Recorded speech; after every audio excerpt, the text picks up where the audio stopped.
We Can Find a Way. İdil presents a podcast that addresses conflict on an international scale. We can recognize, respond, resolve, and then importantly also reflect on how we've done in our conflict. Hello and welcome back to another episode of We Can Find a Way. My guest in this last episode of 2024 is John Ford, whose voice you have just heard with a direct quote from him. This is a podcast about conflict resolution. My name is İdil, and monthly I release a new episode. In fact, this is the 87th episode of We Can Find a Way. We Can Find a Way pioneers a culture change in handling conflict because conflict is everywhere. We Can Find a Way is also the only bilingual podcast that addresses conflict on an international scale. In this episode, I spoke with John Ford, who is a mediator originally from South Africa, and he has developed a self-help app called the Empathy Set. We discussed with him what it means to be conflict competent, how and whether an app can help to make people become conflict competent, and whether the development of various apps can go beyond self-help. Let us now move to our interview that took place on 18th October 2024.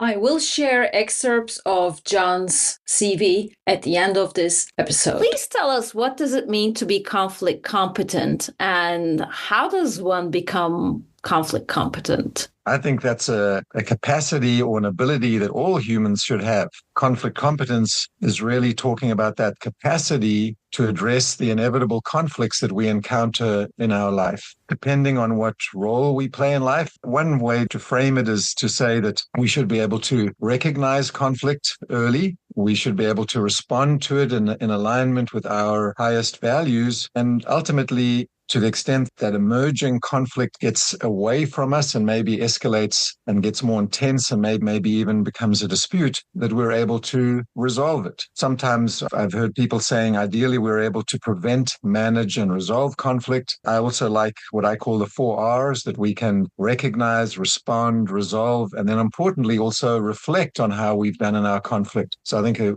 person who's conflict competent has a reflective practice and learns from their experience. And then in terms of how do we become conflict competent, firstly, we allow life to guide us and to teach us to make use of the opportunity that life brings us. Beyond that, of course, we have our community, our parents, our teachers that are role modeling for us. So we're learning by seeing what others do and the results of different approaches. And of course, there are opportunities to train where we develop, the skills, and we can learn about conflict in a very theoretical kind of a way. But I always think of conflict resolution as a practical skill. So if we were learning the piano, you could watch someone playing the piano and you could listen to them, you could read books about it. But if you wanted to learn to play the piano, you'd actually have to play it. So I think one of the ways in which, as I say, beyond getting some training, is that we allow ourselves to engage in conflict. And that's where we actually encounter a big challenge, because most humans tend to conflict avoidance. They're uncomfortable with conflict. So instead of us learning from the opportunities that life is bringing us, we're often running away from it. There's that myth that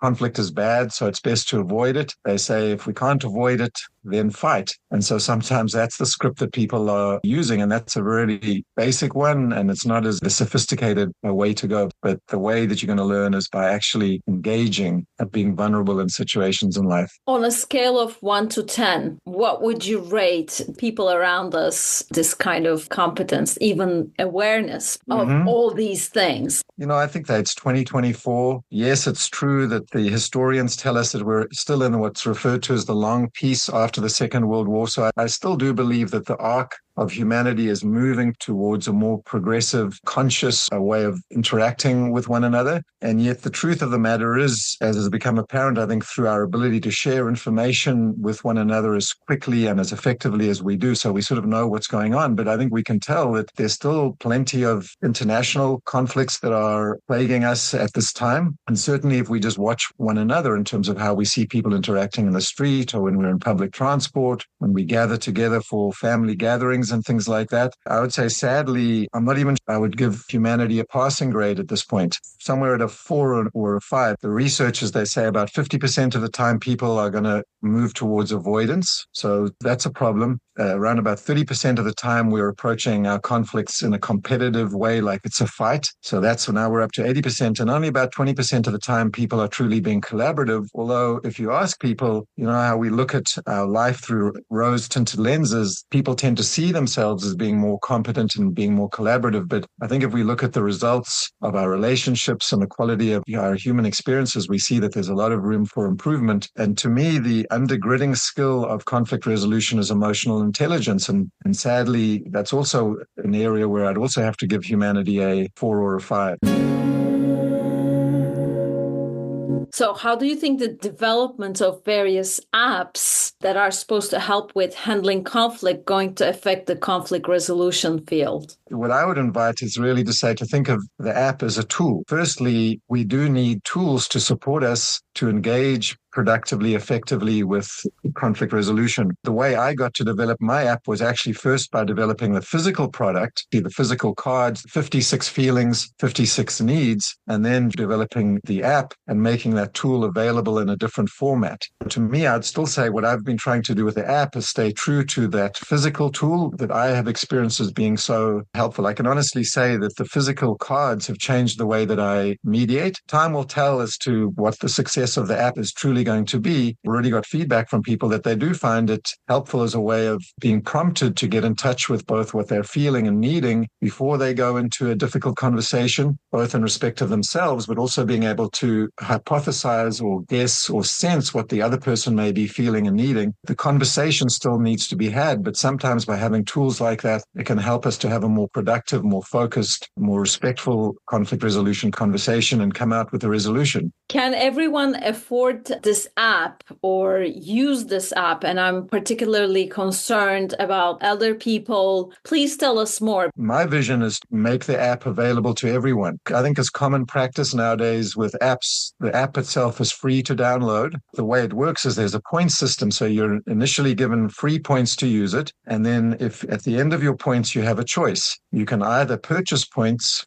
if you're not able to do that, a way in which you can continue using the app for free is by making referrals. Mm-hmm. And so each time you make a referral, you will get points. And as you use the app, you'll get rewarded for using it. So in that way, it is possible to use it for free for life.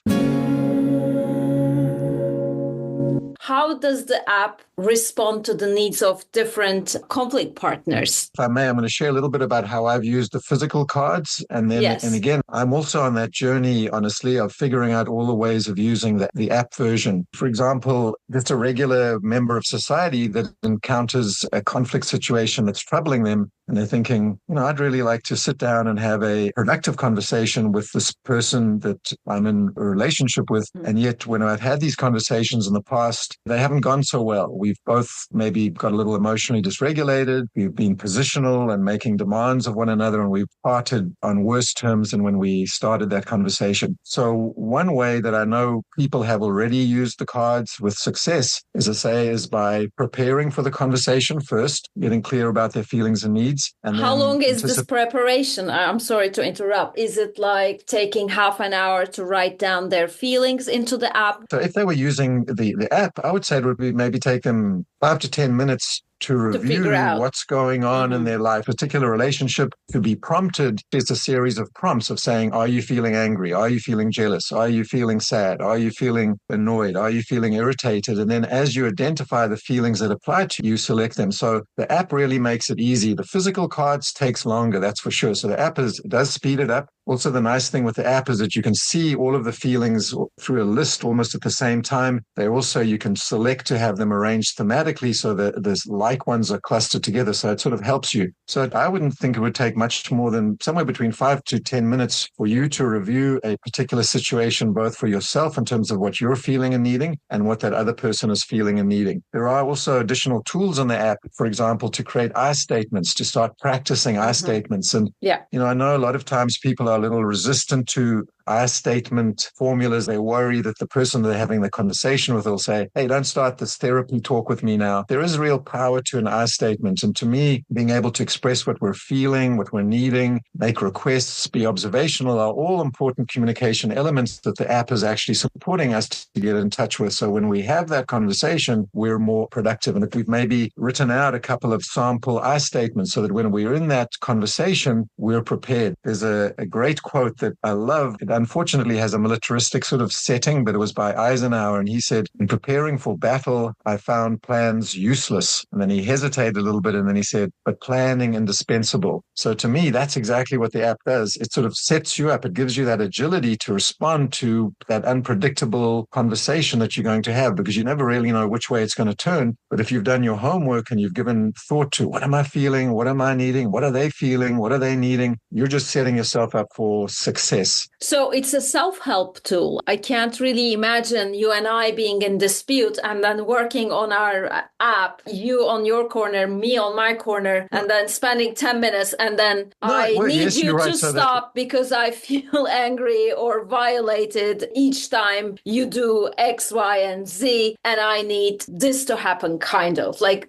walk us through that. I agree with you. It's self-help and it's really a preparation tool. Like any app, there's developmental ideas for the future. I want to look for ways of creating that opportunity where people could have that conversation together. But for example, let's imagine you and I had falling out about something and we said, let's use the app to support us in our communication. You could go off and prepare it and say, what are you feeling and needing? And I could go off and do the same thing. Now, one thing you can do is you can send the results of your work that you've done on the app to yourself as a PDF file. So we could exchange those PDF files and I could see what you're feeling and needing. And you could see what I'm feeling and needing. And then we could have that conversation. And then with that information, with that helpful data, then they can have a more free-flowing conversation about what are they going to do? What are their solutions based on that understanding of feelings and needs. We Can Find a Way is sponsored by Koç Attorneys at Law, the Istanbul and Antalya-based boutique law firm.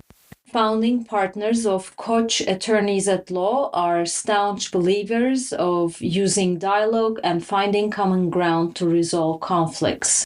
They're very happy to be supporting We Can Find a Way in the hope that it will help advance the much-needed discussion on de-escalation and reduction of polarization in conflict situations within the legal practice as well as in the public discourse. I find myself often mediating between our son and my husband. Okay, stop accusing. Just say what you need. Just say what you need. So I was imagining this tool being quite helpful in a family conversation, but then everybody using the tool differently. And then I figured it's not really like mediation tool. It's a self-help tool. Yeah, no, I agree. And again, though, I'm pretty confident. I've heard from so many people about this is that just bringing that conversation towards feelings and needs really does help. And again, I've used these feelings and needs cards extensively, physical version of it. And I think you're right. The app currently really is that self-help version, but the physical cards, they have really revolutionized the way that I mediate. And I'll just share a little bit about what I mean by that. After I trained as a mediator, and especially as I started doing more interpersonal relational mediations often, and I still do like to have a pre-mediation caucus. In other words, to meet privately with each of the participants. Yeah. And they'd often reassure me that they were conflict competent. And they would both say that. And I would say, well, we're in this conflict, but don't worry, I can have a civil conversation about this conflict and I'm confident we can work it out. So to my mind, we have established, and I would reinforce it on the day of the mediation through ground rules, a pathway for a civil and respectful conversation about the issues at hand. And a lot of the time we were able to accomplish that and we'd get to a resolution that would be great. But it happened too often that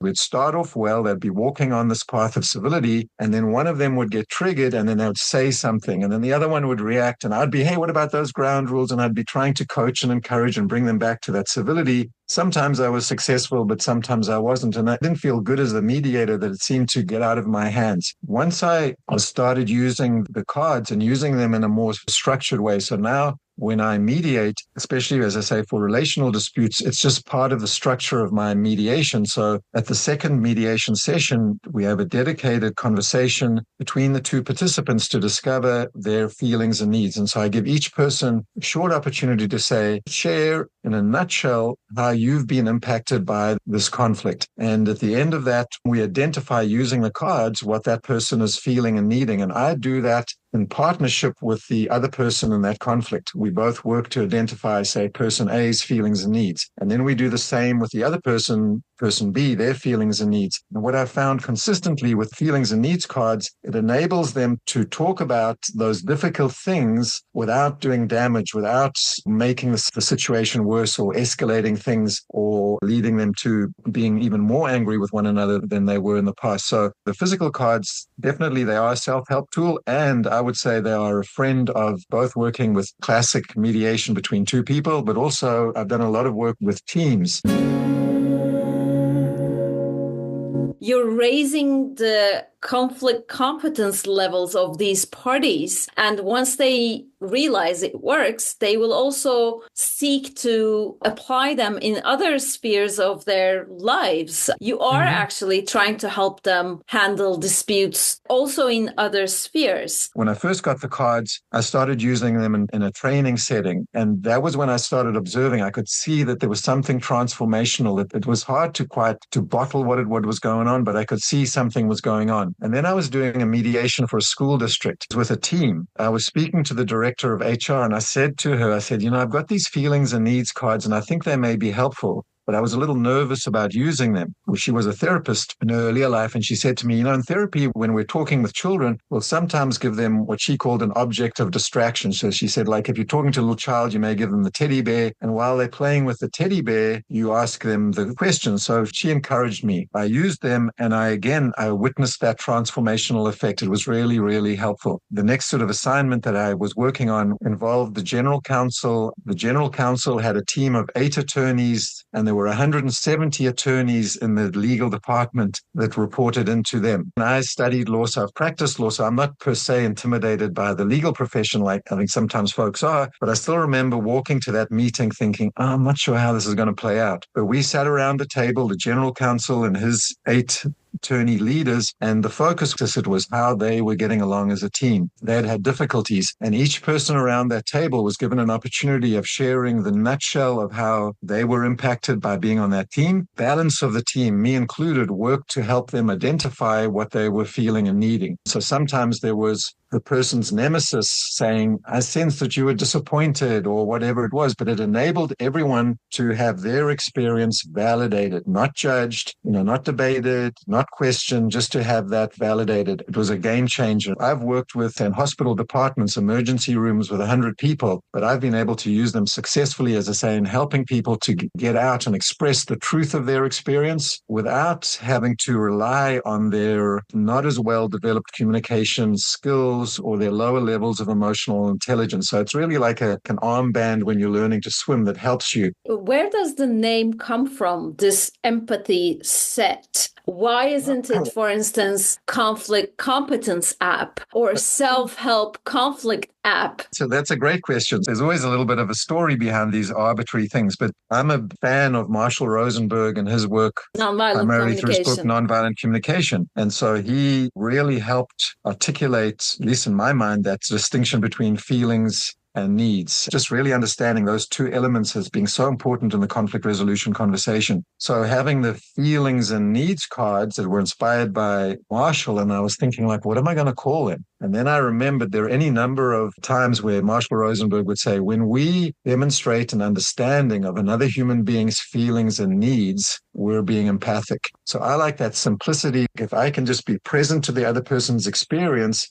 and put my attention on understanding what they're feeling and needing, that's a practical, simple little thing that I can focus on and that can help me. Popped into my head, and I think I'm going to run with it. And I've actually been happy because, to my mind, empathy is a key element that we as mediators foster in our mediations. In other words, we want the participants to be able to see things from the other person's perspective, because as you know, when people come into conflict, they're really sort of oftenly inwardly focused. It's all about me, me, me. So the more we can get them to, as the transformative mediators would say, recognize the other person's experience and be empathic, the better. But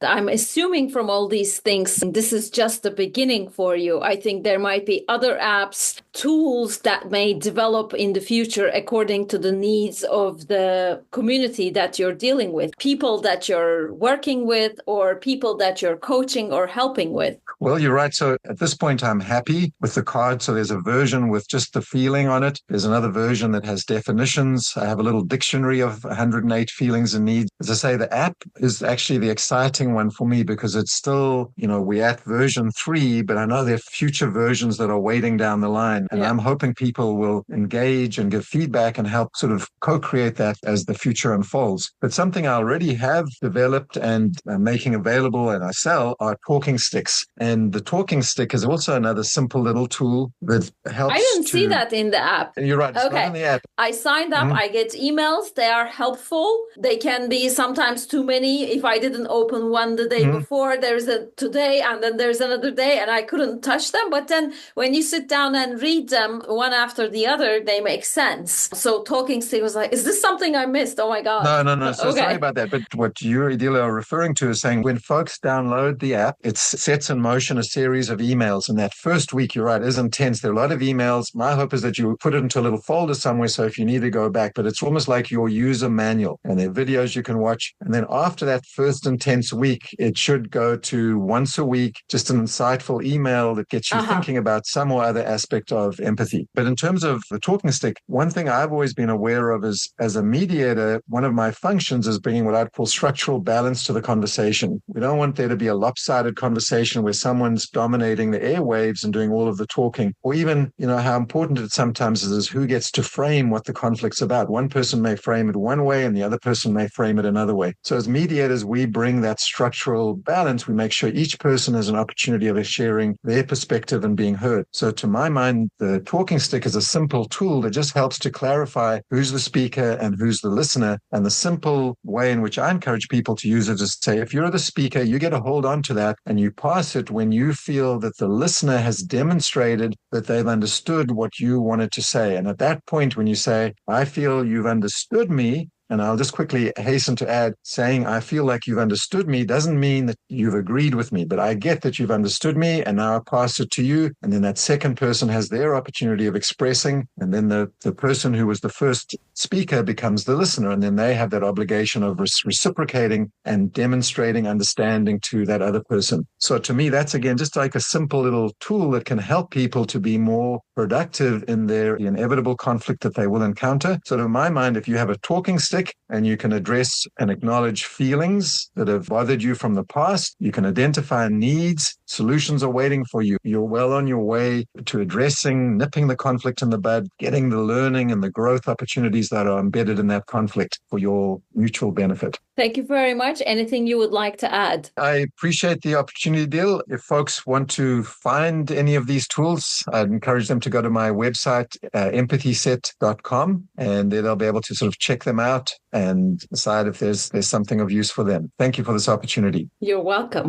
John Ford studied law at the University of Cape Town in South Africa before moving to Namibia, where he focused on representing survivors of human rights abuses. After the Namibian independence in 1990, his focus shifted to labor and employment law. He then moved to California and trained as a mediator. He has since successfully mediated hundreds of workplace disputes and has worked with numerous teams to help them successfully deal with conflict. His workshops focus on the development of soft skills such as communication, negotiation, facilitation, conflict resolution, emotional intelligence, customer service, and mediation. He teaches negotiation and mediation and was the managing editor of www.mediate.com for 10 years. He has a book called Peace at Work, the HR Manager's Guide to Workplace Mediation. So that's it for 2024. If you like this episode, please follow this podcast in Spotify, Apple, or SoundCloud. Its website that usually has a transcription of the episode, which is called www.wecanfindaway.com. like it, share it, and also please like the excerpts I share in my YouTube channel or in the Instagram account of We Can Find a Way. In concluding 2024, I wish everybody a happy 2025. I like to close by thanking my sponsor, Koç Attorneys at Law, my marketing manager, Julia Nelson, and musician Imre Hadi, and artist Seren Göktan, who allowed me to use their music and photograph in the podcast. Thank you and hope to meet you in 2025.